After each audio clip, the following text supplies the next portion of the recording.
ನಾವು ತುಂಬ ಜನರ ಬಾಯಲ್ಲಿ ಈ ಮಾತು ಕೇಳಿರ್ತೀವಿ.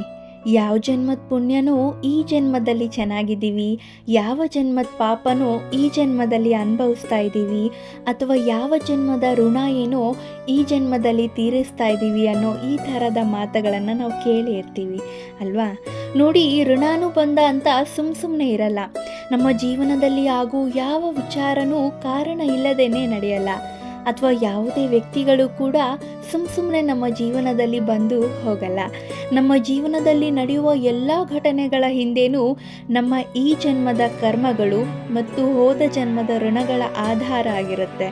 ಹೇಗೆ ಅಂದರೆ, ಕೆಲವು ವಿಚಾರಗಳನ್ನು ನಮ್ಮ ಆತ್ಮ ನಮ್ಮ ಶರೀರ ಬಿಟ್ಟು ಹೋದ್ಮೇಲೂ ಸಹ ಅವುಗಳನ್ನು ಮುಂದಿನ ಜನ್ಮಕ್ಕೆ ಕೊಂಡೊಯ್ಯುತ್ತಂತೆ. ಕೆಲವೊಂದು ವಿಚಾರಗಳನ್ನು, ಕೆಲವೊಂದು ಋಣಗಳನ್ನು ನಮ್ಮ ಆತ್ಮ ಜನ್ಮ ಜನ್ಮಕ್ಕೂ ಅವುಗಳ ಶಾಂತಿಯಾಗುವ ತನಕ ಅವುಗಳನ್ನು ಜೊತೆಗೆ ತಗೊಂಡು ಹೋಗ್ತಾನೆ ಇರುತ್ತಂತೆ.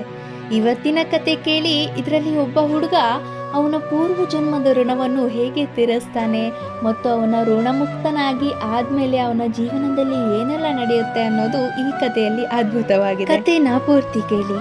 ಒಳ್ಳೆಯದು, ಕೆಟ್ಟದ್ದು, ಪಾಪ, ಪುಣ್ಯ ಹಾಗೂ ಋಣಾನುಬಂಧದ ಲೆಕ್ಕಾಚಾರದ ಬಗ್ಗೆ ನಿಮಗೆ ಈ ಕಥೆಯಿಂದ ತಿಳಿದುಕೊಳ್ಳುವುದಕ್ಕೆ ಸಿಗತ್ತೆ. ಹಾಗಾದ್ರೆ ಕೇಳಿ. ಒಂದೂರಲ್ಲಿ ರಾಮು ಅನ್ನೋ ಒಬ್ಬ ಬಡ ಹುಡುಗ ವಾಸವಾಗಿರ್ತಾನೆ. ಅವನಿಗೆ ಜೀವನದಲ್ಲಿ ಇದ್ದ ಏಕೈಕ ಗುರಿ ಅಂದರೆ ಕಷ್ಟಪಟ್ಟು ಸಂಪಾದನೆ ಮಾಡಿ ದೊಡ್ಡ ಶ್ರೀಮಂತ ಆಗಬೇಕು ಅನ್ನೋದು. ಅದಕ್ಕಾಗಿ ಅವನು ಹಗಲು ಇರುಳು ಅನ್ನೋದನ್ನ ಲೆಕ್ಕಿಸದೆ ಕಷ್ಟಪಟ್ಟು ಶ್ರಮಿಸಿ ಸಾಕಷ್ಟು ಹಣ ಸಂಪಾದನೆ ಮಾಡ್ತಾನೆ. ರಾಮು ಮೃದು ಹೃದಯದ ಒಳ್ಳೆ ಹುಡುಗ ಆಗಿರ್ತಾನೆ. ವಿವೇಕದಿಂದ ಎಲ್ಲ ಪರಿಸ್ಥಿತಿಗಳಲ್ಲೂ ಚೆನ್ನಾಗಿ ಯೋಚನೆ ಮಾಡಿದ ಮೇಲೇನೆ ಮುಂದಿನ ಹೆಜ್ಜೆ ಇಡೋನಾಗಿರ್ತಾನೆ. ಅವನು ಬಡವನಾಗಿದ್ದಾಗಲೇ ಅವನಿಗೆ ಬಡಬಗರಿಗೆ ಸಹಾಯ ಮಾಡೋದು ಅಂದರೆ ತುಂಬಾನೇ ಇಷ್ಟ ಇರತ್ತೆ. ಅದಕ್ಕೆ ಈಗ ಅವನು ಶ್ರೀಮಂತ ಆದಮೇಲೆ ಅವನು ಬಡಬಗರಿಗೆ, ಸಾಧು ಸಂತರಿಗೆ ಸಹಾಯ, ದಾನ ಧರ್ಮಗಳನ್ನು ಮಾಡ್ತಾ ಹೇಗೂ ಜೀವನವನ್ನು ಸಾಗಿಸ್ತಿರ್ತಾನೆ.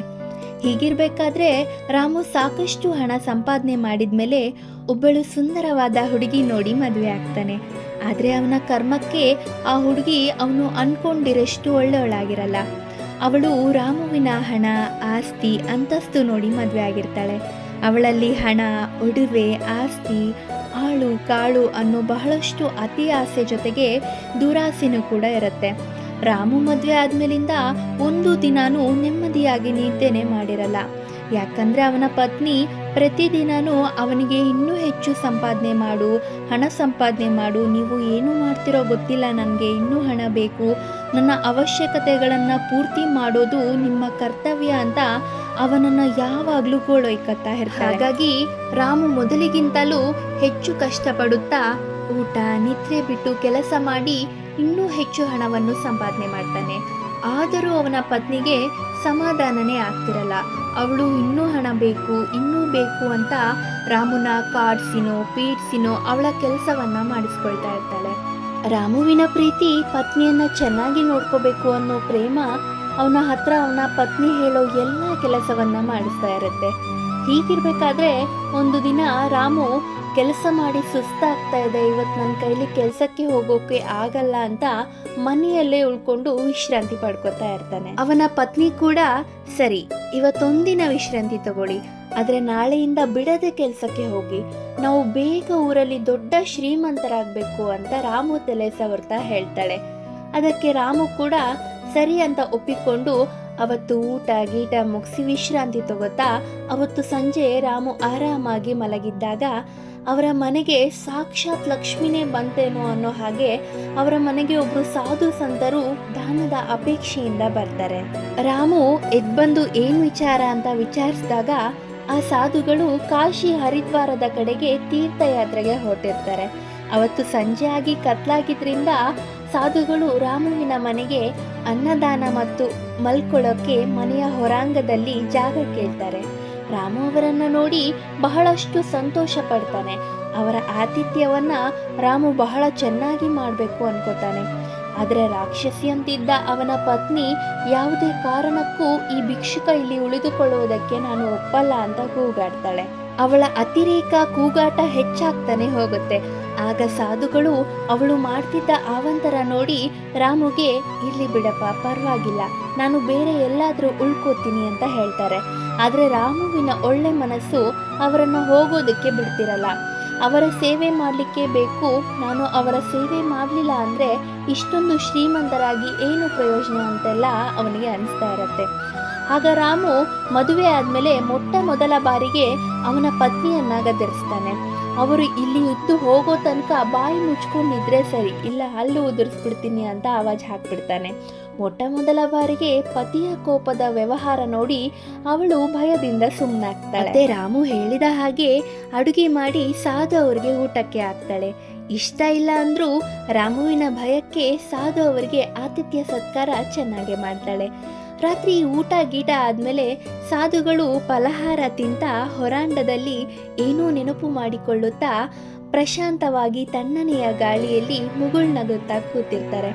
ರಾಮುಗೆ ಸಾಧು ಸಂತರ ಜೊತೆ, ಜ್ಞಾನಿಗಳ ಜೊತೆ, ತಿಳಿದವರ ಜೊತೆ ಮಾತುಕತೆ ನಡೆಸೋದು, ಒಳ್ಳೊಳ್ಳೆ ವಿಚಾರಗಳನ್ನು, ಹೊಸ ವಿಚಾರಗಳನ್ನು ಕಲಿಯೋದು ಅಂದರೆ ಅವನಿಗೆ ತುಂಬಾ ಇಷ್ಟ ಆಗಿರುತ್ತೆ.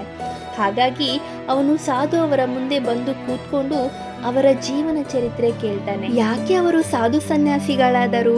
ಅವರಿಗೆ ಮದುವೆ ಆಗಿದೆಯಾ?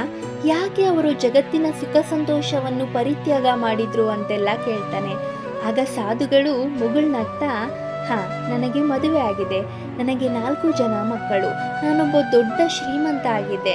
ಆದರೆ ಆ ಶ್ರೀಮಂತಿಕೆಯ ಸುಖ ನನಗೆ ಅಷ್ಟೊಂದು ನೆಮ್ಮದಿ, ಶಾಂತಿ ಕೊಡಲಿಲ್ಲ. ಅದೆಲ್ಲ ವ್ಯರ್ಥ ಅನಿಸಿತ್ತು ನನಗೆ. ಅದಕ್ಕೆ ಇನ್ನಷ್ಟು ದಿನ ಅದೇ ಹಣ, ಅಂತಸ್ತು, ಆಸ್ತಿ, ಹೆಂಡತಿ, ಮಕ್ಕಳು ಅಂತ ಕಾಲ ಕಳೀಲಿ, ನನ್ನ ಎಲ್ಲ ಆಸೆ ಆಕಾಂಕ್ಷೆಗಳನ್ನು ನಾನು ಪೂರ್ತಿ ಮಾಡಿಕೊಂಡಿದ್ದು ಆಗಿತ್ತು. ಈಗ ಉಳಿದಿರೋದು ಒಂದೇ, ಮೋಕ್ಷ. ಅದಕ್ಕಾಗಿ ನನ್ನ ಸರ್ವಸ್ವವನ್ನು ತ್ಯಾಗ ಮಾಡಿ ದೇವರ ಧ್ಯಾನ ಮಾಡಿ ತೀರ್ಥಯಾತ್ರೆಗೆ ಹೊರಟಿದ್ದೀನಿ ಅಂತ ಹೇಳ್ತಾರೆ. ಹಾಗೆ ಮಾತಾಡ್ತಾ ರಾಮು ಸಾಧು ಅವರ ಹತ್ರ ಇದ್ದ ಒಂದು ಜೋಳಿಗೆಯನ್ನ ನೋಡ್ತಾನೆ. ಆಗ ರಾಮು, ಅದರಲ್ಲಿ ಏನಿದೆ ಮಹಾತ್ಮರೇ ಅಂತ ಕೇಳ್ತಾನೆ. ಆಗ ಸಾಧುಗಳು, ಅದರಲ್ಲಿ ಕೆಲವು ಅಂಗವಸ್ತ್ರಗಳು, ಪುಸ್ತಕಗಳು, ಪ್ರಯಾಣಕ್ಕೆ ಬೇಕಾದ ಕೆಲವು ವಸ್ತುಗಳಿವೆ ಅಂತ ಹೇಳ್ತಾರೆ. ಆಗ ರಾಮುವಿಗೆ ಆ ಜೋಳಿಗೆಯಲ್ಲಿ ಒಂದು ಕೆಂಪು ಬಟ್ಟೆ ಕಾಣಿಸುತ್ತದೆ. ಏನೋ ಕಟ್ಟಿರುವ ಹಾಗೆ ಕಾಣಿಸುತ್ತದೆ ಅಂತ ಮೊದಲೇ ಕುತೂಹಲಿಯಾಗಿದ್ದ ರಾಮು ಆ ಕೆಂಪು ಬಟ್ಟೆಯಲ್ಲಿ ಏನಿದೆ ಅಂತ ಕೇಳ್ತಾನೆ. ಆಗ ಸಾಧುಗಳು ಮುಗುಳ್ನಗ್ತಾ, ಅದರಲ್ಲಿ 500 ಚಿನ್ನದ ಮುದ್ರೆಗಳಿವೆ ಅಂತ ಹೇಳ್ತಾರೆ. ಆಗ ರಾಮು, ಸಾಧುಗಳು ಅಂತೀರಾ, ಎಲ್ಲ ಪರಿತ್ಯಾಗ ಮಾಡಿದ್ದೀನಿ ಅಂತೀರಾ, ಅಂಥದ್ರಲ್ಲಿ ಅಷ್ಟೊಂದು ಹಣ ಏನು ಮಾಡ್ತೀರಾ ಅಂತ ಕೇಳ್ತಾನೆ. ಆಗ ಸಾಧುಗಳು ಜೋರಾಗಿ ನಗ್ತಾ, ಸರಿಯಾಗಿ ಹೇಳಿದೆ, ನಾನು ನನ್ನ ಮಕ್ಕಳಿಗೆ ಆಸ್ತಿ ಹಂಚಿದ ಮೇಲೆ ನನ್ನ ಪಾಲಿಗೆ ಬಂದ ಪಾಲದು. ಅವುಗಳನ್ನು ನಾನು ನನ್ನ ಯಾತ್ರೆಯಲ್ಲಿ ಸಿಗೋ ಪುಣ್ಯ ಸ್ಥಳಗಳಲ್ಲಿ ದಾನ ಧರ್ಮ ಮಾಡಬೇಕು ಅಂತ ತಗೊಂಡು ಹೋಗ್ತಾ ಇದ್ದೀನಿ ಅಂತ ಹೇಳ್ತಾರೆ. 500 ಚಿನ್ನದ ಮುದ್ರೆ ಅಂತಿದ್ದಾಗಲೇ ಒಳಗಿದ್ದ ರಾಮುವಿನ ಕಿವಿ ಪತ್ನಿ ನೆಟ್ಟಗಾಗ್ಬಿಡುತ್ತೆ. 500 ಚಿನ್ನದ ಮುದ್ರೆಗಳ? ಅಷ್ಟಿದ್ರೆ ನಾವು ಜೀವನ ಪೂರ್ತಿ ದುಡಿಯೋದೇ ಬೇಡ, ಕಾಲ್ ಮೇಲೆ ಕಾಲು ಹಾಕ್ಕೊಂಡು ಆರಾಮಾಗಿ ಜೀವನ ಕಳಿಬೋದು. ಅಂಥದ್ರಲ್ಲಿ ಅವುಗಳನ್ನು ಈ ಮುದಿಯ ದಾನ ಮಾಡ್ತೀನಿ ಅಂತಿದ್ದಾನಲ್ಲ, ಏನು ಬಂದಿದೆ ಇವನಿಗೆ ರೋಗ, ನಮಗಾದ್ರೂ ಕೊಟ್ಟು ಹೋಗಬಾರ್ದೆ ಅಂತ ಮನಸ್ಸಿನಲ್ಲಿ ತುಂಬ ಚಡ್ಪಡಿಸ್ತಾ ಇರ್ತಾಳೆ. ಈ ಕಡೆ ರಾಮು ಸಾಧುಗಳಿಗೆ, ನನ್ನ ಜೀವನದಲ್ಲಿ ಅಷ್ಟೊಂದು ಚಿನ್ನದ ಮುದ್ರೆಗಳನ್ನು ನಾನು ಒಟ್ಟಿಗೆ ನೋಡೇ ಇಲ್ಲ, ಒಂದ್ಸಲ ತೋರಿಸಿ ಅಂತ ಅವುಗಳನ್ನು ನೋಡ್ತಾನೆ. ರಾಮು ಮತ್ತು ಆ ಸಾಧುಗಳು ಮಾತಾಡ್ತಾ ರಾತ್ರಿ 10-11 ಗಂಟೆ ಆಗಕ್ಕೆ ಬಂದಿರುತ್ತೆ. ಆಗ ರಾಮು ಸಾಧುಗಳಿಗೆ ಶುಭರಾತ್ರಿ ಹೇಳಿ ಒಳಗಡೆ ಬರ್ತಾನೆ. ರಾಮು ಒಳಗಡೆ ಬರ್ತಿದ್ದ ಹಾಗೆ ಅವನ ಪತ್ನಿ ಕಾಲಿಗೆ ಬಿದ್ದು, ನನ್ನನ್ನು ಕ್ಷಮಿಸಿ ಬಿಡ್ರಿ, ಅಂತ ಒಳ್ಳೆ ಸಾಧು ಸಂತರ ಮೇಲೆ ನಾನು ಕೂಗಾಡ್ಬಿಟ್ಟೆ, ಹಾಗೆ ಹೀಗೆ ಅಂತೆಲ್ಲ ರಾಮು ಹತ್ರ ಕ್ಷಮೆ ಕೇಳ್ತಾಳೆ.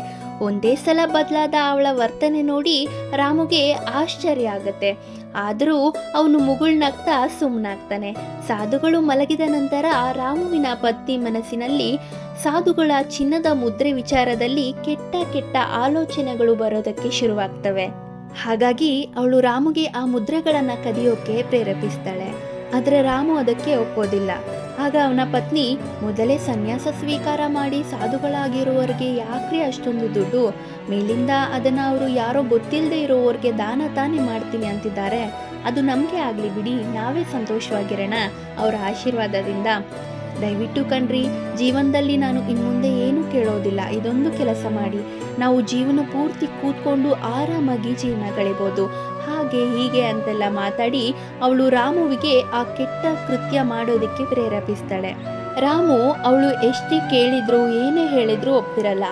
ಆಗ ಅವಳು, ನಿಮ್ಮ ಮಾತು ಕೇಳಿ ಅವರ ಸೇವೆ ಮಾಡಿದ್ನೋ ಇಲ್ವೋ, ನನಗೀಗ ಅದರ ಫಲ ಬೇಕು, ನನಗೆ ಆ ಮುದ್ರೆಗಳು ಬೇಕೇ ಬೇಕು, ಅವುಗಳಿಂದ ಬರೀ ನಮ್ಮದಷ್ಟೇ ಅಲ್ಲದೆ ನಮ್ಮ ಮಕ್ಕಳ ಮೊಮ್ಮಕ್ಕಳ ಭವಿಷ್ಯ ಕೂಡ ನಾವು ಈಗಲೇ ಸುರಕ್ಷಿತ ಮಾಡಬಹುದು ಅಂತೆಲ್ಲ ಏನೇನೋ ಹೇಳಿ ರಾಮುವಿನ ತಲೆ ಕೆಡಿಸ್ಬಿಡ್ತಾಳೆ. ಮೊದಲೇ ಮಾನವನ ಜನ್ಮ, ಆಸೆ, ಆಕಾಂಕ್ಷೆ, ಕಾಮ, ಕ್ರೋಧದಂತಹ ಅವಗುಣಗಳು ಮಾಡಿರ್ತವೆ. ಆದರೆ ಆ ಕೆಟ್ಟ ಹೆಂಗಸಿನ ಮಾಯೆ ಅಂತಾರಲ್ಲ, ಹಾಗೆ ಅವನ ಪತ್ನಿ ಮಾತು ಅವನ ಮನಸ್ಸು ಕೆಡಿಸ್ಬಿಡುತ್ತೆ. ಅವಳ ಮಾತುಗಳಿಂದ ಹಣದ ಆಸೆ ರಾಮುವಿನ ಮನಸ್ಸಲ್ಲೂ ಸೃಜನೆ ಆಗತ್ತೆ. ಅವನ ಮನಸ್ಸು ಬೇಡ ಬೇಡ ಅಂತ ಗೋಗರಿತಿರತ್ತೆ. ಆದರೂ ಪತ್ನಿಯ ಹಠ, ಮನಸ್ಸಿನ ಆಸೆ, ಹಣದ ಮೋಹ ಇದೆಲ್ಲ ಸೇರಿ ರಾಮು ಹತ್ರ ಆ ಸಾಧುಗಳ ಮುದ್ರೆಗಳನ್ನು ಕಳ್ಳತನ ಮಾಡಿಸೇ ಬಿಡುತ್ತೆ. ರಾಮು ಅವನ ಮತ್ತೆ ಅವನ ಪತ್ನಿಯ ದುರ್ಬುದ್ಧಿಗೆ ಒಳಗಾಗಿ ಅವತ್ತು ಸಾಧುಗಳಿಗೆ ಅನ್ಯಾಯ ಮಾಡ್ತಾನೆ. ಮೆಲ್ಲನೆ ಸಾಧುಗಳ ಕೆಂಪು ಬಟ್ಟೆಯಲ್ಲಿ ಸುತ್ತಿದ್ದ ಮುದ್ರೆಗಳನ್ನು ತಕ್ಕೊಂಡು ಅದರಲ್ಲಿ ಸಣ್ಣ ಸಣ್ಣ ಕಲ್ಲುಗಳನ್ನು ತುಂಬಿ ಜೋಳಿಗೆಯಲ್ಲಿ ಇಟ್ಬಿಡ್ತಾನೆ. ರಾಮುವಿನ ಮನಸ್ಸು ಈಗಲೂ ಕಾಲ ಮಿಂಚಿಲ್ಲ, ಆ ಚೀಲ ವಾಪಸ್ ಇಟ್ಟು ಬಿಡು ಅಂತೆಲ್ಲ ಹೇಳ್ತಿರುತ್ತೆ. ಆದರೆ ಅಷ್ಟೊಂದು ಹಣ ಒಂದೇ ಸಲ ನೋಡಿದ್ರಿಂದ ರಾಮುಗೂ ಕೂಡ ಎಲ್ಲೋ ಒಂಚೂರು ಹಣದ ಆಸೆ ಹೆಚ್ಚಾಗಿರುತ್ತೆ. ಬೆಳಗ್ಗೆ ಸಾಧುಗಳು ಎದ್ದು ಹೊರಡೋದಕ್ಕೆ ಮುಂದಾಗ್ತಾರೆ. ಅವರು ಜೋಳಿಗೆ ಎತ್ತಿದಾಗ ಅದು ಪ್ರತಿದಿನಕ್ಕಿಂತ ಸ್ವಲ್ಪ ಭಾರ ಆಗಿರುತ್ತೆ. ಆಗ ರಾಮುವಿನ ಪತ್ನಿ, ಏನಿಲ್ಲ ಮಹೋದಯ, ನಿನ್ನೆ ನಾನು ನಿಮ್ಮ ಜೊತೆ ಅಸಭ್ಯವಾಗಿ ನಡ್ಕೊಂಡಲ್ಲ, ಅದಕ್ಕೆ ಕ್ಷಮೆಯಾಗಿ ನಾನು ಇವತ್ತು ನಿಮಗಾಗಿ ಸ್ವಲ್ಪ ಊಟ ನೀರು ಕಟ್ಟಿ ನಿಮ್ಮ ಜೋಳಿಗೆಯಲ್ಲಿ ಹಾಕಿದ್ದೀನಿ, ಅದಕ್ಕೆ ಭಾರ ಅನಿಸ್ತಿರ್ಬೋದು ಅಂತ ಹೇಳ್ತಾಳೆ. ಆಗ ಸಾಧುಗಳು ಜೋಳಿಗೆಯಲ್ಲಿ ನೋಡಿದಾಗ ಅದರ ಘಮ್ ಅಂತ ಸುವಾಸನೆ ಬರ್ತಿದ್ದ ಊಟದ ಬುಟ್ಟಿ ಇರುತ್ತೆ. ಅವರು ಅದನ್ನು ನೋಡಿ ಮುಗುಳ್ನಗ್ತಾ ನಿಮಗೆ ಒಳ್ಳೇದಾಗ್ಲಿ ಅಂತ ಹೇಳ್ತಾರೆ. ಸಾಧುಗಳು ಹೊರಡುವಾಗ ರಾಮು ಮುಖ ನೋಡಿದಾಗ ಅವನ ಮುಖದಲ್ಲಿ ಏನೋ ಒಂದು ಚಡಪಡಿಕೆ, ನೋವು, ಏನೋ ಕಳ್ಕೊಂಡಿದ್ದೀನಿ ಅನ್ನೋ ಥರ ಆತಂಕ ಕಾಣ್ತಿರುತ್ತೆ. ಅದಕ್ಕೆ ಸಾಧುಗಳು ಏನಾದರೂ ಸಮಸ್ಯೆನಾ ಅಂತ ಕೇಳ್ತಾರೆ. ಆಗ ರಾಮು ಗಾಬರಿಯಿಂದ, ಏನಿಲ್ಲ ಮಹೋದಯ, ಅದು ನಾವು ಮದುವೆಯಾಗಿ 3 ವರ್ಷ ಆದರೂ ನಮಗೆ ಮಕ್ಕಳಾಗಿಲ್ಲ, ಆದರೂ ನಾವು ಚಿಂತೆ ಮಾಡ್ತಿರ್ಲಿಲ್ಲ, ಆದರೆ ಇವತ್ತು ಯಾಕೋ ಗೊತ್ತಿಲ್ಲ, ಇನ್ನು ಮುಂದೇನೂ ಆಗ್ತಾವೋ ಇಲ್ಲೋ ಅನ್ನೋ ಭಯ ಕಾಡ್ತಿದೆ ಅಂತ ಹೇಳ್ತಾನೆ. ಆಗ ಸಾಧುಗಳು ರಾಮು ಮತ್ತು ಅವನ ಪತ್ನಿ ಇಬ್ಬರಿಗೂ ಆದಷ್ಟು ಬೇಗ ನಿಮಗೆ ಸಂತಾನ ಪ್ರಾಪ್ತಿಯಾಗಲಿ ಅಂತ ಆಶೀರ್ವಾದ ಕೊಟ್ಟು ಹೋಗ್ತಾರೆ. ಅವರು ಅಲ್ಲಿಂದ ಹೋಗುವವರೆಗೂ ರಾಮು ಮತ್ತೆ ಅವನ ಪತ್ನಿ ಇಬ್ಬರ ಹೃದಯನೂ ಭಯದಲ್ಲಿ ಜೋರಾಗಿ ಪಡ್ಕೊಳ್ತಾ ಇರತ್ತೆ, ಎಲ್ಲಿ ಅವರು ಅವರ ಮುದ್ರೆಗಳನ್ನು ಪರಿಶೀಲನೆ ಮಾಡಿಬಿಡ್ತಾರೋ ಅಂತ. ಆದರೆ ರಾಮು ಅದೃಷ್ಟನೋ ದುರದೃಷ್ಟನೋ ಗೊತ್ತಿಲ್ಲ, ಅವರು ಅದನ್ನು ನೋಡಿಕೊಳ್ಳುವುದಿಲ್ಲ. ಪತಿ ಪತ್ನಿಯ ಆತಿಥ್ಯವನ್ನು ಸ್ವೀಕಾರ ಮಾಡಿ ಅವರಿಗೆ ಆಶೀರ್ವಾದ ಕೊಟ್ಟು ಮುಂದಿನ ಪ್ರಯಾಣದ ಕಡೆಗೆ ಆ ಸಾಧು ಅವರು ಹೊರಟು ಬಿಡ್ತಾರೆ. ಅವರು ಹೋದ ನಂತರ ರಾಮುಗೆ ಅವನ ಮನಸ್ಸಿಂದ ಒಂದು ದೊಡ್ಡ ಭಾರನೇ ಇಳಿತೇನೋ ಅನ್ನೋ ಹಾಗೆ ಅನಿಸ್ತಾ ಇರತ್ತೆ. ಜೊತೆಗೆ ಒಂದು ದೊಡ್ಡ ಪಾಪ ಮಾಡಿದ್ದೀನಿ ಅನ್ನೋ ಚಿಂತೆ ಕೂಡ ಕಾಡ್ತಿರತ್ತೆ. ಆದರೆ ಅವನ ಪತ್ನಿ ಮನಸ್ಸು ಮಾತ್ರ ಕುಣಿದು ಕುಪ್ಪಳಿಸ್ತಿರತ್ತೆ, ಬೇಜಾನ್ ದುಡ್ಡು ಸಿಕ್ಬಿಡ್ತು ಅಂತ. ಸಾಧುಗಳು ಅರ್ಧ ದಾರಿ ನಡೆದ ನಂತರ ಹೊಟ್ಟೆ ಹಸುವಾಗಿ ರಾಮುವಿನ ಪತ್ನಿ ಕೊಟ್ಟಿದ್ದ ಊಟಕ್ಕಾಗಿ ಅವರ ಜೋಳಿಗೆ ತೆಗಿತಾರೆ. ಅದರಲ್ಲಿ ಊಟ ನೀರು ಇರುತ್ತೆ. ಅದನ್ನು ತಿಂದು ಮುಗಿಸಿ ಮತ್ತೊಂದು ಸಲ ಅಲ್ಲಿಂದಾನೇ ಆ ದಂಪತಿಗಳಿಗೆ ಆಶೀರ್ವಾದ ಕೊಟ್ಟು ಮುಂದೆ ನಡೀತಾರೆ. ಆದರೆ ಅವರ ದೌರ್ಭಾಗ್ಯಕ್ಕೆ ಅವರು ಆಗ ಕೂಡ ಆ ಮುದ್ರೆಗಳನ್ನು ನೋಡೋದೇ ಇಲ್ಲ. ಹೀಗಿರ್ಬೇಕಾದ್ರೆ ಸಾಧುಗಳು ಪುಣ್ಯ ತೀರ್ಥ ಸ್ಥಳವಾದ ಹರಿದ್ವಾರಕ್ಕೆ ತಲುಪ್ತಾರೆ. ಅಲ್ಲಿ ಅವರು ಅವರ ಮುದ್ರೆಗಳನ್ನು ದಾನ ಮಾಡಬೇಕು ಅನ್ಕೋತಾರೆ. ಹಾಗಾಗಿ ಅವರು ದೇವಸ್ಥಾನದ ಒಂದು ದಾನಾಶ್ರಮಕ್ಕೆ ಭೇಟಿ ಕೊಟ್ಟು, ಇವತ್ತಿನ ಎಲ್ಲ ದಾನ ಧರ್ಮಗಳ ವ್ಯವಸ್ಥೆ ನಾನು ನೋಡ್ಕೋತೀನಿ, ನೀವು ಇವತ್ತು ಎಲ್ಲ ಭಕ್ತಾದಿಗಳಿಗೆ ಭಕ್ಷ್ಯ ಭೋಜನವನ್ನು ತಯಾರು ಮಾಡಿ, ಅನ್ನ ಸಂತರ್ಪಣೆ, ದಾನ ಧರ್ಮ, ಪೂಜೆ ಪುನಸ್ಕಾರ ಎಲ್ಲ ಮಾಡಿ, ಎಲ್ಲದರ ಖರ್ಚು ವೆಚ್ಚ ನಾನೇ ತುಂಬ್ತೀನಿ ಅಂತ ಹೇಳ್ತಾರೆ. ಅಲ್ಲಿನ ವ್ಯವಸ್ಥಾಪಕರು ಸಾಧುಗಳು ಅಷ್ಟೊಂದು ಆತ್ಮವಿಶ್ವಾಸದಿಂದ ಹೇಳ್ತಿರೋದನ್ನ ನೋಡಿ ಸರಿ ಅಂತ ಅವತ್ತು ಬಹಳ ವಿಜೃಂಭಣೆಯಿಂದ ದೇವಸ್ಥಾನದ ಹಣದಲ್ಲಿ ಅನ್ನ ಸಂತರ್ಪಣೆ, ದಾನ, ಧರ್ಮ ಮಾಡಿಸ್ತಾನೆ. ಮಾರನೇ ದಿನ ವ್ಯವಸ್ಥಾಪಕ ಸಾಧುಗಳಿಗೆ ಇಷ್ಟಿಷ್ಟು ಖರ್ಚಾಗಿದೆ ಅಂತ ಲೆಕ್ಕಪತ್ರ ತೋರಿಸ್ತಾನೆ. ಸಾಧುಗಳು ಸಹ ಒಳ್ಳೆ ಚೆನ್ನಾಗಿ ಅನ್ನದಾನ ನಡೀತು ಅಂತ ಸಂತೋಷದಲ್ಲಿ, ನೀವು ಸ್ವಲ್ಪ ಹೊತ್ತು ಕಾಯಿರಿ, ನಾನು ಗಂಗಾ ಸ್ನಾನ ಮಾಡಿ ಬಂದು ನಿಮಗೆಲ್ಲ ಹಣ ಕೊಡ್ತೀನಿ ಅಂತ ಹೇಳಿ ಅವರನ್ನು ಕಳಿಸ್ತಾರೆ. ಅಲ್ಲಿನ ಜನ ಎಲ್ಲರೂ ಆ ಸಾಧುಗಳ ಉದಾರತೆ ನೋಡಿ ಅವರನ್ನು ಕೊಂಡಾಡುತ್ತಾರೆ. ಅದರಿಂದ ಸಾಧುಗಳ ಮನಸ್ಸಿನ ಖುಷಿ ಗಗನಕ್ಕೆ ಮುಟ್ಟಿರುತ್ತೆ. ಹಾಗಾಗಿ ಅವರು ಖುಷಿಯಲ್ಲಿ, ನಾನು ಇವತ್ತು ಇಲ್ಲಿರೋ ಎಲ್ಲ ಭಕ್ತಾದಿಗಳಿಗೂ ನನ್ನ ಕೈಯಲ್ಲಿ ಆದಷ್ಟು ದಾನ ಮಾಡ್ತೀನಿ, ಎಲ್ಲ ಸ್ವಲ್ಪ ಹೊತ್ತು ಇಲ್ಲೇ ಇರಿ ಅಂತ ಮಾತು ಕೊಟ್ಬಿಡ್ತಾರೆ. ಅವರು ಗಂಗಾ ಸ್ನಾನ ಮಾಡಿಕೊಂಡು ಅವರ ಕೋಣೆಗೆ ಬಂದು ಜೋಳಿಗೆಯಲ್ಲಿದ್ದ ಮುದ್ರೆಗಳನ್ನು ನೋಡಿದರೆ ಆ ಕೆಂಪು ಬಟ್ಟೆಯಲ್ಲಿ ಚಿನ್ನದ ಮುದ್ರೆಗಳ ಬದಲಾಗಿ ಬರೀ ಕಲ್ಲುಗಳೇ ಇರುತ್ತೆ. ಸಾಧುಗಳು ಆವಾಗ ತಾನೇ ತಣ್ಣೀರಲ್ಲಿ ಮುಳುಗಿ ಬಂದಿದ್ರು ಮುದ್ರೆಗಳ ಜಾಗದಲ್ಲಿ ಕಲ್ಲುಗಳು ಇರೋದನ್ನು ನೋಡಿ ನಾನು ಕನಸು ಕಾಣುತ್ತಿದ್ದೇನೆ ಅಂತ ಮುಗುಳ್ನಗ್ತಾರೆ. ಮೈಕೈಯೆಲ್ಲ ಜಿಗುಡಿಕೊಂಡು ನೋಡ್ಕೋತಾರೆ. ಆದರೆ ಅವರು ಕನಸು ಕಾಣ್ತಿರಲ್ಲ, ನಿಜವಾಗ್ಲೂ ಅಲ್ಲಿ ಕಲ್ಲುಗಳೇ ಇರುತ್ತೆ. ಸಾಧುಗಳು ಚಡಿಪಡಿಸ್ತಾ ಇನ್ನೊಂದು ಸಲ ಜೋಳಿಗೆ ಹುಡುಕ್ತಾರೆ. ಆದರೂ ಅವರಿಗೆ ಮುದ್ರೆಗಳು ಸಿಗೋದೇ ಇಲ್ಲ. ಸಾಧುಗಳಿಗೆ ತುಂಬಾನೇ ದುಃಖ ಆಗ್ತಿರತ್ತೆ. ಅರೆ, ಇದೇನಾಯ್ತು ಅಂತ ಬಾರಿ ಬಾರಿ ಅವರ ಕಣ್ಣುಗಳನ್ನು ಉಜ್ಜಿ, ಇದು ಕನಸಾಗಿರ್ಲಪ್ಪ, ಇದೊಂದು ಕೆಟ್ಟ ಕನಸಾಗಿರ್ಲಪ್ಪ ಅಂತ ಬೇಡ್ಕೋತಾರೆ. ಆದರೆ ವಾಸ್ತವ ನಿಜವಾಗ್ಲೂ ಹಾಗೆ ಇರುತ್ತೆ. ಆ ಘಟನೆಯಿಂದ ಆಗ ತಾನೇ ಸನ್ಯಾಸ ಸ್ವೀಕಾರ ಮಾಡಿದ್ದ ಆ ಶ್ರೀಮಂತ ವ್ಯಕ್ತಿಯ ಮನಸ್ಸು ಹೊಡೆದು ಹೋಗುತ್ತೆ. ಈಗ ಜನರಿಗೆ ಏನು ಹೇಳಲಿ, ಎಲ್ಲ ನಾನು ಹೊರಬಂದು ಅವರಿಗೆ ದಾನ ಮಾಡ್ತೀನಿ ಅಂತ ಕಾಯ್ತಿದ್ದಾರೆ. ಮೇಲಿಂದ ವ್ಯವಸ್ಥಾಪಕರಿಗೆ ದಾನದ ಲೆಕ್ಕಾಚಾರ ಬೇರೆ ಕೊಡಬೇಕು. ಇಲ್ಲಿ ನೋಡಿದರೆ ಹೀಗಾಗಿದೆ, ಈಗ ಏನು ಮಾಡಲಿ, ಅನ್ಯಾಯವಾಗಿ ಮರ್ಯಾದೆ ಹೋಗುತ್ತಲ್ಲ ಅಂತ ಗೋಳೋ ಅಂತ ದೇವರನ್ನು ನೆನಪಿಸಿಕೊಂಡು ಅಳ್ತಾರೆ. ಶ್ರೀಮಂತಿಕೆ ಆಡಂಬರವನ್ನು ಆಗ ತಾನೇ ತ್ಯಾಗ ಮಾಡಿದ್ದ ಆ ಸಾಧುಗಳಿಗೆ ಆಘಾತವನ್ನು ತಡ್ಕೊಳ್ಳೋ ಸಾಮರ್ಥ್ಯ ಇನ್ನೂ ಬಂದಿರಲ್ಲ. ಅವರು ಈಗ ನನ್ನ ಮರ್ಯಾದೆ ಹೋಗಿ ಜನ ಎಲ್ಲ ನನಗೆ ಚೀಮಾರಿ ಹಾಕ್ತಾರೆ ಅಂತ ಏನು ಮಾಡೋದು ಅಂತ ಅವರ ಕೋಣೆಯಲ್ಲಿ ತುಂಬಾ ಯೋಚನೆ ಮಾಡ್ತಾರೆ. ಆಗ ಅವರಿಗೆ ಯಾವುದೇ ದಾರಿ ಕಾಣಲ್ಲ. ಹಾಗಾಗಿ ಅವರು ಈಗ ಅವಮರ್ಯಾದೆಯಿಂದ ಉಳಿದುಕೊಳ್ಳೋದಕ್ಕೆ ಇರೋದು ಒಂದೇ ದಾರಿ, ಆತ್ಮಹತ್ಯೆ ಅನ್ಕೋತಾರೆ. ಆದರೆ ಅವರ ಮನಸ್ಸು ಆತ್ಮಹತ್ಯೆ ಮಹಾಪಾಪ, ಅದಕ್ಕೆ ಇಲ್ಲಾಗಲಿ ಪರಲೋಕದಲ್ಲಾಗಲಿ ಕ್ಷಮೆನೇ ಇಲ್ಲ ಅಂತ ಹೇಳ್ತಿರತ್ತೆ.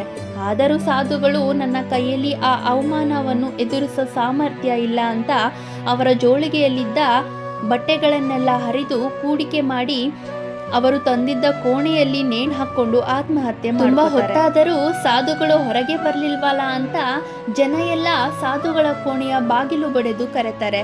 ಆದರೆ ಯಾವುದೇ ಪ್ರತಿಕ್ರಿಯೆ ಬರದೇ ಇರೋ ಕಾರಣ ಏನಾದರೂ ಅನಾಹುತ ಆಗಿರಬಹುದಾ ಅಂತ ಬಾಗಿಲು ಮುರಿದು ಒಳಗೆ ಹೋಗ್ತಾರೆ. ಆದರೆ ಅಲ್ಲಿ ನಿಜವಾಗ್ಲೂ ಅನಾಹುತ ಆಗಿರುತ್ತೆ. ಸಾಧುಗಳು ಆತ್ಮಹತ್ಯೆ ಮಾಡಿಕೊಂಡು ನೇತಾಡ್ತಾ ಇರ್ತಾರೆ. ಜನ ಎಲ್ಲ ಸೇರಿ ಸಾಧುಗಳ ಅಂತ್ಯಕ್ರಿಯೆಯನ್ನು ಮುಗಿಸಿದ ಮೇಲೆ ಅವರು ಕೊಡ್ತೀನಿ ಅಂದಿದ್ದ ಎಲ್ಲ ಹಣವನ್ನು ಪಾಪ ಸಾಲಿನ ವ್ಯವಸ್ಥಾಪಕನಿಗೆ ಆಡಳಿತ ಮಂಡಳಿಯ ಹಣವನ್ನು ಚುಕ್ತ ಮಾಡಬೇಕಾಗಿ ಬರುತ್ತೆ. ಅವನ ಹತ್ರ ಅಷ್ಟೊಂದು ಹಣವನ್ನು ಚುಕ್ತ ಮಾಡುವ ಸಾಮರ್ಥ್ಯ ಇರಲ್ಲ. ಆದರೂ ಅವನು ಸಾಧುಗಳನ್ನು ನಂಬಿಕೊಂಡು ಬೇಜವಾಬ್ದಾರಿಯಿಂದ ಆಡಳಿತ ಮಂಡಳಿಯ ಹಣವನ್ನು ಖರ್ಚು ಮಾಡಿದ್ದಕ್ಕೆ ಅವನು ಅದನ್ನು ತುಂಬಲೇಬೇಕಾಗಿ ಬರುತ್ತೆ. ಅದರಿಂದ ಆ ವ್ಯಕ್ತಿಯ ನಿರ್ಲಕ್ಷ್ಯತೆಯಿಂದ ಅವನ ಕೆಲಸ ಹೋಗುತ್ತೆ. ಮೇಲಿಂದ ಅವನು ಹಣ ಚುಕ್ತ ಮಾಡೋದಕ್ಕೆ ಅವನ ಮನೆ ಮಠ ಕೂಡ ಮಾರಬೇಕಾಗಿ ಬರುತ್ತೆ. ಅವನ ಹೆಂಡತಿ ಮಕ್ಕಳನ್ನು ಸಹ ಜೀತಕ್ಕೆ ಇಡಬೇಕಾಗಿ ಬರುತ್ತೆ. ಹೀಗಿರ್ಬೇಕಾದ್ರೆ ಸ್ವಲ್ಪ ದಿನಗಳಾದ್ಮೇಲೆ ಒಳ್ಳೆ ವ್ಯಕ್ತಿಯಾಗಿದ್ದ ರಾಮು ಈಗ ಕಳ್ಳ ವ್ಯಕ್ತಿ ರಾಮು ಆಗಿರ್ತಾನೆ. ಸಾಧುಗಳ ಹತ್ರ ಕಳ್ಳತನ ಮಾಡಿದಾಗಲಿಂದ ರಾಮು ಮನಸ್ಸು ಅವನಿಗೆ ಕಾಟ ಕೊಡ್ತಿರುತ್ತೆ. ನೀನೊಬ್ಬ ಕಳ್ಳ ಅಂತ ರಾಮು ಎಷ್ಟೇ ಪ್ರಯತ್ನ ಪಟ್ಟರೂ ಆ ಭಾವನೆಯನ್ನ ಅವನ ಮನಸ್ಸಿನಿಂದ ತೆಗೆಯೋದಕ್ಕೆ ಆಗ್ತಾನೆ ಇರಲ್ಲ. ಆದರೆ ಅವನ ಪತ್ನಿಗೆ ಮಾತ್ರ ಆಡಂಬರದ ಜೀವನ, ಆಳು ಕಾಳು, ದೊಡ್ಡ ಮನೆ ಎಲ್ಲ ಸಿಕ್ಕು ಸ್ವರ್ಗ ಸುಖದಂತೆ ಅನಿಸ್ತಾ ಇರತ್ತೆ. ಆದರೆ ರಾಮು ಮತ್ತು ಅವನ ಪತ್ನಿ ಮೋಸದ ಹಣದಿಂದ ಮೇಲೆ ಬಂದಿದ್ದರಿಂದ ಅವನಿಗೆ ಮುಂದೇನು ಮಕ್ಕಳು ಆಗ್ತಾವೋ ಇಲ್ಲೋ ಅನ್ನೋ ಭಯ ಹಾಗೆ ಇರುತ್ತೆ. ಇನ್ನೂ 10 ವರ್ಷ ಹಾಗೆ ಕಾದರೂ ರಾಮುಗೆ ಮಕ್ಕಳು ಆಗೋದೇ ಇಲ್ಲ. ಆಗ ರಾಮು ಮತ್ತು ಅವನ ಪತ್ನಿ ಇಬ್ಬರು ಒಂದು ಅನಾಥ ಮಗುವನ್ನು ದತ್ತು ತಗೋತಾರೆ. ಆ ಮಗುವಿನ ತಾಯಿ ಅದಕ್ಕೆ ಜನ್ಮ ಕೊಡ್ತಾನೆ ತೀರಿ ಹೋಗಿರ್ತಾರೆ. ತಂದೆ ಕೂಡ ಸ್ವಲ್ಪ ದಿನಗಳ ಹಿಂದೆ ಅಷ್ಟೇ ಅಪಘಾತದಲ್ಲಿ ತೀರಿ ಹೋಗಿರ್ತಾರೆ. ರಾಮು ಆ ಮಗುವಿನ ಹೆಸರು ಕೇಶವ ಅಂತ ಇರ್ತಾನೆ. ಕೇಶವ ತುಂಬಾ ಬುದ್ಧಿವಂತ ಮತ್ತೆ ಚೂಟಿಯಾಗಿರ್ತಾನೆ. ರಾಮು ಮತ್ತೆ ಅವನ ಪತ್ನಿ ಕೇಶವ ತಮ್ಮದೇ ಮಗು ಅನ್ಕೊಂಡು ಭೇದ ಭಾವ ಮಾಡದೆ ಚೆನ್ನಾಗಿ ಬೆಳೆಸ್ತಾರೆ.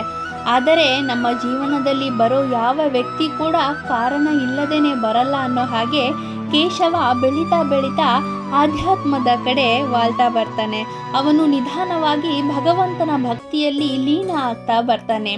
ದಾನ ಧರ್ಮ ವ್ರತ ಉಪವಾಸ ಮಾಡ್ತಾ ದೇವರ ಜಪ ತಪ ಮಾಡ್ತಾ ನಿಧಾನವಾಗಿ ಸಾಧು ಸಂತನಾಗಿ ಬದಲಾಗ್ತಾ ಹೋಗ್ತಾನೆ. ಕೇಶವ ಸಾಧು ಆಗ್ತಾ ಬದಲಾಗ್ತಿರೋದನ್ನ ನೋಡಿ ರಾಮು ಮತ್ತೆ ಅವನ ಪತ್ನಿಗೆ ಚಿಂತೆ ಶುರುವಾಗತ್ತೆ. ನಮಗಂತೂ ಮಕ್ಕಳಾಗ್ಲಿಲ್ಲ, ಈಗ ದತ್ತು ತಗೊಂಡಿರೋ ಈ ಮಗ ಕೂಡ ಹೀಗೆ ಸಾಧು ಆಗ್ತಾ ಸನ್ಯಾಸಿ ಆಗ್ಬಿಟ್ರೆ ನಮ್ಮ ಗತಿ ಏನು ಅನ್ನೋ ಭಯ ಅವರಿಬ್ಬರಿಗೂ ಕಾಡ್ತಿರತ್ತೆ. ಹಾಗಾಗಿ ಅವರು ಕೇಶವನನ್ನ ವಿದ್ಯಾಭ್ಯಾಸಕ್ಕಾಗಿ ಗುರು ಆಶ್ರಮಕ್ಕೆ ಕಳಿಸ್ತಾರೆ, ಈ ಸಾಧು ಸನ್ಯಾಸದಿಂದ ಹೊರಬಂದು ಜ್ಞಾನಾರ್ಜನೆ ಮಾಡಲಿ ಅಂತ. ಆದರೆ ಕೇಶವ ಅಲ್ಲೂ ಕೂಡ ಅವನ ಭಕ್ತಿ ಮತ್ತು ಆರಾಧನೆ ಬಿಡೋದೇ ಇಲ್ಲ. ಮೇಲಿಂದ ಚಿಕ್ಕ ವಯಸ್ಸಲ್ಲೇ ಅವನು ಜಗತ್ತು ಶೂನ್ಯ ಹಾಗೆ ಮಾತಾಡೋಕ್ಕೆ ಶುರು ಮಾಡಿರ್ತಾನೆ. ಮತ್ತೆ ಅವನಲ್ಲಿ ಆಸೆ ಆಕಾಂಕ್ಷೆ ಭಯ ಆತಂಕ ಚಿಂತೆ ದುಃಖ ಒಳ್ಳೆಯದು ಕೆಟ್ಟದ್ದು ಅನ್ನೋ ಯಾವ ಭಾವನೆಯೂ ಇರಲ್ಲ. ಅವನು ಪೂರ್ಣವಾಗಿ ಅವನ 15ನೇ ವಯಸ್ಸಿನಲ್ಲೇ ಸನ್ಯಾಸಿಯಾಗಿ ಬದಲಾಗ್ಬಿಡ್ತಾನೆ. ಅವನ ನಡವಳಿಕೆಯನ್ನು ಸೂಕ್ಷ್ಮವಾಗಿ ಗಮನಿಸಿದ ಮೇಲೆ ರಾಮುಗೆ ಒಂದು ವಿಷಯ ಅರ್ಥ ಆಗುತ್ತೆ. ಏನಂದ್ರೆ Keshava same to same Ramu ಮೋಸ ಮಾಡಿದ ಸಾಧು ಹಾಗೇನೆ ವ್ಯವಹಾರ ಮಾಡ್ತಿರ್ತಾನೆ. ಅವರು ಏನೆಲ್ಲ ಅವತ್ತು ಹೇಳಿದ್ರು ಅಂಥದ್ದೇ ಮಾತುಗಳನ್ನ ಕೇಶವ ಅವಾಗವಾಗ ರಿಪೀಟ್ ಮಾಡ್ತಿರ್ತಾನೆ. ಅದನ್ನ ಸರಿಯಾಗಿ ಗಮನಿಸಿದ ಮೇಲೆ ರಾಮುಗೆ ಅವತ್ತು ಆ ಸಾಧುಗಳಿಗೆ ಮೋಸ ಮಾಡಿದ್ದಕ್ಕೆ ರಾಮುಗೆ ಶಾಪ ಸಿಕ್ಕಿದೆ ಅಂತ ಅನ್ಕೋತಾನೆ. ಆದರೆ ಆ ಸಾಧುಗಳು ರಾಮುಗಾಗ್ಲಿ ಅಥವಾ ಅವನ ಪತ್ನಿಗಾಗಲಿ ಯಾವುದೇ ತರಹದ ಶಾಪ ಕೊಟ್ಟಿರಲ್ಲ. ಆದರೆ ಕರ್ಮ ಸುಮ್ಮನೆ ಬಿಡುತ್ತಾ, ಅವರವರ ಪಾಲು ಅವರವರಿಗೆ ವಾಪಸ್ ಕೊಟ್ಟೇ ಕೊಡುತ್ತೆ. ಏನಾಗಿರುತ್ತೆ ಅಂದರೆ, ಯಾವ ಸಾಧುಗಳು ಹೋದ ಜನ್ಮದಲ್ಲಿ ಅವಮಾನ ಆಗುತ್ತೆ ಅಂತ ಪ್ರಾಣ ಕಳ್ಕೊಂಡಿರ್ತಾರೋ ಅದೇ ಸಾಧುಗಳೇ ಕೇಶವನಾಗಿ ಮರು ಜನ್ಮ ಪಡೆದಿರ್ತಾರೆ. ಮತ್ತೆ ಋಣಾನುಬಂಧ ಅನ್ನೋ ಹಾಗೆ ಆ ಮಗು ಅನಾಥ ಆಗಿದ್ರೂ ಅದರ ಋಣವನ್ನ ತೀರಿಸೋದಕ್ಕೆ ರಾಮು ಜೀವನದಲ್ಲಿ ಕೇಶವನಾಗಿ ವಾಪಸ್ ಬಂದಿರ್ತಾರೆ. ರಾಮುಗೆ ಇದ್ದ ಒಬ್ಬ ಮುದ್ದಿನ ಮಗ ಕೂಡ ಸನ್ಯಾಸಿ ಆಗ್ತಾ ಹೋಗಿರೋದನ್ನ ನೋಡಿ ಭಯಪಟ್ಟು ಪಾಪ ಪ್ರಾಯಶ್ಚಿತ್ತಕ್ಕಾಗಿ ಅವನು ಮೋಸ ಮಾಡಿದ ಆ ಸಾಧುಗಳನ್ನ ಹುಡುಕಿ ಅವರಿಗೆ ಅವರ ಹಣದ 3 ಪಟ್ಟು ಹೆಚ್ಚು ಹಣ ಹಿಂತಿರುಗಿಸಬೇಕು, ಪಾಪ ಪ್ರಾಯಶ್ಚಿತ ಮಾಡ್ಕೋತೀನಿ ಅಂತ ನಿರ್ಧಾರ ಮಾಡ್ತಾನೆ. ಅದಕ್ಕೆ ಅವನ ಪತ್ನಿ ಕೂಡ ಒಪ್ಕೋತಾಳೆ. ಅವಳಿಗೂ ಮಕ್ಕಳಾಗದೇ ಇರೋ ಕಾರಣ ಹಣ ಅಂತಸ್ತು ಎಲ್ಲೋ ಒಂಚೂರು ವ್ಯರ್ಥ ಅನ್ನಿಸ್ತಿರುತ್ತೆ. ರಾಮು ಒಂದು ಪೆಟ್ಟಿಗೆಯಲ್ಲಿ 2000 ಚಿನ್ನದ ಮುದ್ರೆಗಳನ್ನು ತುಂಬಿಕೊಂಡು ಅವನ ಪತ್ನಿ ಮತ್ತೆ ಕೇಶವನನ್ನ ಕರ್ಕೊಂಡು ಆ ಸಾಧುಗಳು ಹೋಗ್ತೀನಿ ಅಂದಿದ್ದ ತೀರ್ಥ ಸ್ಥಳಗಳ ಕಡೆಗೆ ಅವರನ್ನ ಕರ್ಕೊಂಡು ಹೊರಡ್ತಾನೆ. ಕೇಶವ ಕೂಡ ತೀರ್ಥಯಾತ್ರೆ ಅಂದ ಕೂಡಲೇ ಖುಷಿಯಾಗಿ ಒಪ್ಪಿಕೊಂಡು ಅವರ ಜೊತೆ ಹೋಗ್ತಾನೆ. ಋಣದ ಲೆಕ್ಕ ನಮ್ಮನ್ನ ಜನ್ಮ ಜನ್ಮಾಂತರವರೆಗೂ ತೀರಿಸೋ ತನಕ ಬಿಡಲ್ಲ ಅನ್ನೋ ಹಾಗೆ ರಾಮು ಅವನ ಪತ್ನಿ ಮತ್ತೆ ಮಗನ ಜೊತೆ ಆ ಸಾಧುಗಳನ್ನ ಹುಡುಕುತ್ತಾ ದಿನ ಕಳೆದಂತೆ ಹರಿದ್ವಾರದಲ್ಲಿ ಅದೇ ಅನ್ನದಾಸೋಹ ಆಶ್ರಮಕ್ಕೆ ಬರ್ತಾರೆ. ಎಲ್ಲಿ ಆ ಸಾಧುಗಳು ಕೊನೆ ಉಸಿರು ಬಿಟ್ಟಿದ್ರು ರಾಮುಗೆ ಭಯ ಆಗ್ತಿರುತ್ತೆ. ಆ ಘಟನೆ ನಡೆದು ಆಗಲೇ ತುಂಬಾ ವರ್ಷಗಳಾಗಿವೆ. ಎಲ್ಲಿ ಆ ಸಾಧುಗಳು ಜಗತ್ತನ್ನು ತ್ಯಾಗ ಮಾಡಿದ್ದಾರೋ, ನಮ್ಮ ಪಾಪ ಪ್ರಾಯಶ್ಚಿತ ಆಗುತ್ತೋ ಇಲ್ಲೋ ಅನ್ನೋ ಹಲವಾರು ಚಿಂತೆ ಅವನಿಗೆ ಕಾಡ್ತಿರುತ್ತೆ. ರಾಮು ಅವನ ಪತ್ನಿ ಮತ್ತೆ ಮಗ ಆ ಆಶ್ರಮದ ಒಂದು ಕೋಣೆಯಲ್ಲಿ ಉಳ್ಕೋತಾರೆ. ಮತ್ತೆ ರಾಮು ಮತ್ತೆ ಅವನ ಪತ್ನಿ ಇಬ್ಬರು ಸಾಧುಗಳಿಗಾಗಿ ಅಲ್ಲಿ ಹುಡುಕಾಟ ನಡೆಸ್ತಾರೆ. ಕೇಶವನಿಗೆ ಅವರ ತಂದೆ ತಾಯಿ ಮಾಡ್ತಿದ್ದ ಕೆಲಸದ ಬಗ್ಗೆ ಅರಿವಿರಲ್ಲ. ಅದಕ್ಕೆ ಅವನು ಹರಿದ್ವಾರದ ಪುಣ್ಯ ಸ್ಥಳಗಳಲ್ಲಿ ಸುತ್ತಾಡಿಕೊಂಡು ಬರೋಣ ಅಂತ ಹೊರಗಡೆ ಹೋಗ್ತಾನೆ. ಅವನು ಸುತ್ತಾಡ್ತಾ ಹಾಗೆ ವಿಹಾರ ಮಾಡ್ತಾ ಬರ್ತಿರುವಾಗ ಅಲ್ಲೊಂದು ದೇವಸ್ಥಾನದ ಮುಂದೆ ಒಬ್ಬ ಬಡ ವ್ಯಕ್ತಿ ತುಂಬಾನೇ ಸುಸ್ತಾಗಿ ಚಿಂತೆ ಮಾಡ್ತಾ ಕೂತಿರೋದನ್ನ ನೋಡ್ತಾನೆ. ಅವನ ಬಟ್ಟೆಯೆಲ್ಲ ಹರಿದು ಹೋಗಿರುತ್ತೆ. ಅವನು ಯಾವುದೋ ಮಾನಸಿಕ ವ್ಯಥೆಯಲ್ಲಿ ಇದ್ದಾನೆ ಅನ್ನೋದು ಕೇಶವನಿಗೆ ಗೊತ್ತಾಗತ್ತೆ. ಕೇಶವ ಏನು ಯೋಚನೆ ಮಾಡೋದೇ ಇಲ್ಲ. ಅವನ ಶರೀರ ಒಂದೇ ಸಲ ಅದಾಗದೆ ಆ ವ್ಯಕ್ತಿ ಹತ್ತಿರ ಹೇಳ್ಕೊಂಡು ಹೋಗುತ್ತೆ. ಅದರಿಂದ ಕೇಶವನಿಗೆ ಇದೇನಾಗ್ತಿದೆ ಅಂತ ಆಶ್ಚರ್ಯ ಆಗತ್ತೆ. ಕೇಶವ ಬಡ ವ್ಯಕ್ತಿ ಹತ್ರ ಬಂದು ಅವನ ಆಡು ಪಾಡು ವಿಚಾರಿಸ್ತಾನೆ. ಆ ಬಡವ ಅದೇ ವ್ಯಕ್ತಿಯಾಗಿರ್ತಾನೆ. ಯಾರು ಸಾಧುಗಳು ಮಾತು ನಂಬಿಕೊಂಡು ಅವತ್ತು ಅಂಥ ದೊಡ್ಡ ದಾನ ಧರ್ಮದ ಜವಾಬ್ದಾರಿ ತಗೊಂಡಿರ್ತಾನೋ, ಸಾಧುಗಳು ಕೊಟ್ಟ ಮಾತಿಗೆ ತಪ್ಪಿ ಅವತ್ತು ಜೀವ ಕಳೆದುಕೊಂಡಿದ್ದರಿಂದ ಅವನಿಗೆ ದಾನದ ಎಲ್ಲ ಜವಾಬ್ದಾರಿ ಅದರ ವ್ಯವಸ್ಥಾಪಕನಾಗಿದ್ದ ಆ ವ್ಯಕ್ತಿಯ ಮೇಲೆ ಬಂದಿರುತ್ತೆ. ಹಾಗಾಗಿ ಅವನು ಅವನ ಹೆಂಡತಿ ಮಕ್ಕಳನ್ನ ಜೀತಕ್ಕಿಟ್ಟು ಅವನು ಕೂಡ ಅಲ್ಲಿ ಇಲ್ಲಿ ಕೆಲಸ ಮಾಡ್ತಾ ವ್ಯಥೆ ಪಡ್ತಾ ನಿಧಾನವಾಗಿ ಆಡಳಿತ ಮಂಡಳಿಯ ಸಾಲವನ್ನು ಇನ್ನು ತೀರಿಸೋದ್ರಲ್ಲೇ ಇರ್ತಾನೆ. ಅವನ ಕತೆ ಕೇಳಿ ಕೇಶವನಿಗೆ ತುಂಬಾ ಬೇಜಾರಾಗತ್ತೆ. ಅವನ ಅಕ್ಕಪಕ್ಕದ ಜನರನ್ನೆಲ್ಲ ಕೇಶವ ವಿಚಾರಿಸ್ತಾನೆ. ಆ ಘಟನೆ ಬಗ್ಗೆ ಗೊತ್ತಿರುವವರಲ್ಲಿ ಕೇಶವನಿಗೆ ಆ ಸಾಧುಗಳಿಂದನೇ ಈ ವ್ಯಕ್ತಿಗೆ ಈ ಪರಿಸ್ಥಿತಿ ಬಂದಿದ್ದು ಅಂತ ಹೇಳ್ತಾರೆ. ಕೇಶವನಿಗೆ ಆ ವ್ಯಕ್ತಿಯನ್ನ ಭೇಟಿ ಮಾಡಿದ ನಂತರದಿಂದ ಯಾಕೋ ಗೊತ್ತಿಲ್ಲ, ಅವನಿಗೆ ಮೊದಲ ಬಾರಿಗೆ ಕಳವಳ, ಚಡಪಡಿಕೆ ಆಗ್ತಿರುತ್ತೆ. ಏನೋ ದೊಡ್ಡ ತಪ್ಪು ಮಾಡಿಬಿಟ್ಟಿದ್ದೀನೇನೋ ಅನ್ನೋ ಹಾಗೆ ಅವನಿಗೆ ಭಾಸ ಆಗ್ತಿರುತ್ತೆ. ಅವನು ಚಿಂತೆ ಮಾಡ್ತಾನೆ ಅವನ ತಂದೆ ತಾಯಿ ಇದ್ದ ಕೋಣೆಗೆ ವಾಪಸ್ ಬರ್ತಾನೆ. ಅವನು ರಾತ್ರಿ ಪೂರ್ತಿ ನಿದ್ದೆ ಇಲ್ಲದೆ ಆ ವ್ಯಕ್ತಿ ಬಗ್ಗೆನೇ ಚಿಂತೆ ಮಾಡ್ತಿರ್ತಾನೆ. ಹೀಗಿರ್ಬೇಕಾದ್ರೆ ಮಾರನೇ ದಿನ ರಾಮು ಮತ್ತೆ ಅವನ ಪತ್ನಿ ಇಬ್ಬರು ಮತ್ತೆ ಮಗನನ್ನ ಒಬ್ಬನೇ ಕೋಣೆಯಲ್ಲಿ ಬಿಟ್ಟು ಆ ಸಾಧುಗಳ ಬಗ್ಗೆ ವಿಚಾರಿಸುವುದಕ್ಕೆ ಹೊರಡ್ತಾರೆ. ಕೇಶವ ಆಗ ಕೂಡ ಏನೋ ಗಂಭೀರವಾಗಿ ಯೋಚನೆ ಮಾಡ್ತಾ ಇರೋದನ್ನ ರಾಮು ಗಮನಿಸ್ತಾನೆ. ಅವನ ವ್ಯವಹಾರದಲ್ಲಿ ಬದಲಾವಣೆಯನ್ನು ನೋಡಿ ರಾಮುಗೆ ಸಂತೋಷ ಆಗತ್ತೆ. ಮಗ ಸರಿ ಹೋಗ್ತಾ ಬರ್ತಿದ್ದಾನೆ. ಆ ಸಾಧುಗಳನ್ನು ಹುಡುಕಿ ಅವರ ಹಣವನ್ನು ವಾಪಸ್ ಕೊಟ್ಟು ನನ್ನ ಪಾಪ ಪ್ರಾಯಶ್ಚಿತ ಮಾಡಿಕೊಂಡ್ರೆ ನನ್ನ ಮಗ ಪೂರ್ತಿಯಾಗಿ ಸರಿ ಹೋಗ್ತಾನೆ ಅನ್ಕೊಂಡು ರಾಮು ಮತ್ತೆ ಅವನ ಪತ್ನಿ ಇಬ್ಬರು ಸಾಧುಗಳನ್ನ ಹುಡುಕಿಕೊಂಡು ಹೊರಗಡೆ ಹೋಗ್ತಾರೆ. ಕೇಶವನಿಗೆ ಯೋಚನೆ ಮಾಡಿ ತಲೆ ಕೆಟ್ಟು ಹೋಗಿರುತ್ತೆ. ಯಾಕೆ ಹೀಗಾಗ್ತಿದೆ ನನಗೆ? ನಾನೇ ಆ ವ್ಯಕ್ತಿಗೆ ಮೋಸ ಮಾಡಿದ್ದೀನಿ ಅನ್ನೋ ಹಾಗೆ ನನಗೆ ಯಾಕೆ ಹೀಗೆ ಅನಿಸ್ತಿದೆ ಅಂತೆಲ್ಲ ತುಂಬಾ ಯೋಚನೆ ಮಾಡ್ತಾನೆ. ಆಗ ಅವನ ದೃಷ್ಟಿ ರಾಮು ತಂದಿದ್ದ ಪೆಟ್ಟಿಗೆಯ ಮೇಲೆ ಹೋಗುತ್ತೆ. ಕೇಶವ ಅದನ್ನ ತೆರೆದು ನೋಡಿದಾಗ ಅದು ಪೂರ್ತಿಯಾಗಿ ಚಿನ್ನದ ಮುದ್ರೆಗಳಿಂದ ತುಂಬಿರುತ್ತೆ. ಅದನ್ನ ನೋಡಿದ ಮೇಲೆ ಕೇಶವನ ಮನಸ್ಸು ಒಂದೇ ಸಮನೆ ಆ ವ್ಯಕ್ತಿಗೆ ಇದರಿಂದ ಸಹಾಯ ಮಾಡೋಣ, ಆ ವ್ಯಕ್ತಿಗೆ ಇದರಿಂದ ಸಹಾಯ ಮಾಡೋಣ ಅಂತ ನಿರಂತರವಾಗಿ ಹಠ ಮಾಡ್ತಿರುತ್ತೆ. ಕೇಶವ ಎಷ್ಟೇ ಕಷ್ಟಪಟ್ಟು ಮನಸ್ಸನ್ನ ಶಾಂತಿ ಮಾಡೋದಕ್ಕೆ ಪ್ರಯತ್ನ ಪಟ್ಟರೂ ಅದು ಒಪ್ಪುತ್ತಿರಲಿಲ್ಲ. ನಾನು ಆ ವ್ಯಕ್ತಿಗೆ ಇವುಗಳಿಂದ ಸಹಾಯ ಮಾಡ್ಬೇಕಂದ್ರೆ ಮಾಡಬೇಕು, ಬೇರೆ ಮಾತೇ ಇಲ್ಲ. ಅಪ್ಪ ಅಮ್ಮ ಇದನ್ನ ಬೇರೆ ಏನಕ್ಕೋ ತಂದಿದ್ದಾರೆ, ಆದರೆ ನನಗೆ ಯಾಕೋ ಇದನ್ನ ಅವನಿಗೆ ಕೊಡಬೇಕು ಅನ್ನಿಸ್ತಿದೆ. ಅವರು ಬರುವಷ್ಟರಲ್ಲಿ ಇವುಗಳನ್ನ ಅವನಿಗೆ ಕೊಟ್ಟು ಬರೋಣ ನಡಿ ಅಂತ ತುಂಬಾನೇ ಹಠ ಮಾಡ್ತಿರತ್ತೆ. ಇದಕ್ಕೆ ಅಲ್ವಾ ಹೇಳೋದು ಋಣಾನುಬಂಧ ಅಂತ. ನಾವು ಮಾಡಿರೋ ಸಣ್ಣ ಪುಟ್ಟ ಸಾಲ, ನಮ್ಮ ಮೇಲಿರೋ ಋಣವನ್ನ ಕರ್ಮ ಏನಾದ್ರೂ ಮಾಡಿ ನಮ್ಮ ಕೈಯಿಂದಾನೇ ವಾಪಸ್ ಕೊಡ್ಸುತ್ತೆ. ಅದು ದಿನ ಕಳೆದರೂ ಅಷ್ಟೇ, ಜನ್ಮಗಳು ಕಳೆದರೂ ಅಷ್ಟೇ, ನಾವು ಋಣವನ್ನ ತೀರಿಸಲೇಬೇಕು. ಕೇಶವನ ಮನಸ್ಸು ಒಂದೇ ಸಮನೆ ಸಹಾಯ ಅಂತ ಬಡ್ಕೊಳ್ಳೋದಕ್ಕೆ ಅವನು ಅದರ ಮುಂದೆ ಸೋತು ಹೋಗ್ತಾನೆ. ಹೇಗೆ ಅವತ್ತು ರಾಮು ಸಾಧುಗಳಿಂದ ಮುದ್ರೆಗಳನ್ನು ಕದ್ದು ಕಲ್ಲುಗಳನ್ನು ತುಂಬಿದ್ನೋ ಹಾಗೇನೆ ಕೇಶವ ಇವತ್ತು ಎಲ್ಲ ಮುದ್ರೆಗಳನ್ನು ಒಂದು ಚೀಲದಲ್ಲಿ ತುಂಬಿಕೊಂಡು ಆ ಪೆಟ್ಟಿಗೆಯಲ್ಲಿ ಕಲ್ಲುಗಳು ತುಂಬ್ತಾನೆ. ಆ ಪೆಟ್ಟಿಗೆಯನ್ನೇ ಕಾಲು ಬಿಟ್ಟಿದ್ರೂ ನಡೀತಿತ್ತು, ಆದ್ರೆ ಅವನಿಗೆ ಅದರಲ್ಲಿ ಕಲ್ಲುಗಳನ್ನು ಯಾಕೆ ತುಂಬಬೇಕು ಅನ್ನೋದು ಅವನಿಗೆ ಗೊತ್ತಿರಲ್ಲ. ಮತ್ತೆ 2,000 ಚಿನ್ನದ ಮುದ್ರೆಗಳಿದ್ದ ಆ ಚೀಲವನ್ನ ತಗೊಂಡು ಕೇಶವ ಆ ಬಡ ವ್ಯಕ್ತಿ ಹತ್ರ ಹೋಗ್ತಾನೆ. ಅವನಿಗೆ ಅವನು ಏನು ಮಾಡ್ತಿದ್ದಾನೆ ಅನ್ನೋ ಅರಿವೇ ಇರಲ್ಲ. ಅವನ ಶರೀರ ಅದಾಗದೆ ಅದನ್ನೆಲ್ಲ ಮಾಡಿಸ್ತಿರುತ್ತೆ. ಅವನಿಗೆ ಯಾವತ್ತೂ ಆಗದೇ ಇದ್ದ ಭಯ ಅವತ್ತು ಆಗ್ತಿರುತ್ತೆ. ಅವನು ಮಾಡ್ತಿರೋದು ಸರಿನಾ, ತಂದೆಯ ಹಣ ಕದೀತಿರೋದು ಸರಿನಾ ಅಂತ. ಆದರೆ ಯಾಕೋ ಗೊತ್ತಿಲ್ಲ, ಅವನಿಗೆ ಎಲ್ಲೋ ಒಂದು ಸ್ವಲ್ಪ ಸಂತೋಷನೂ ಆಗ್ತಿರುತ್ತೆ.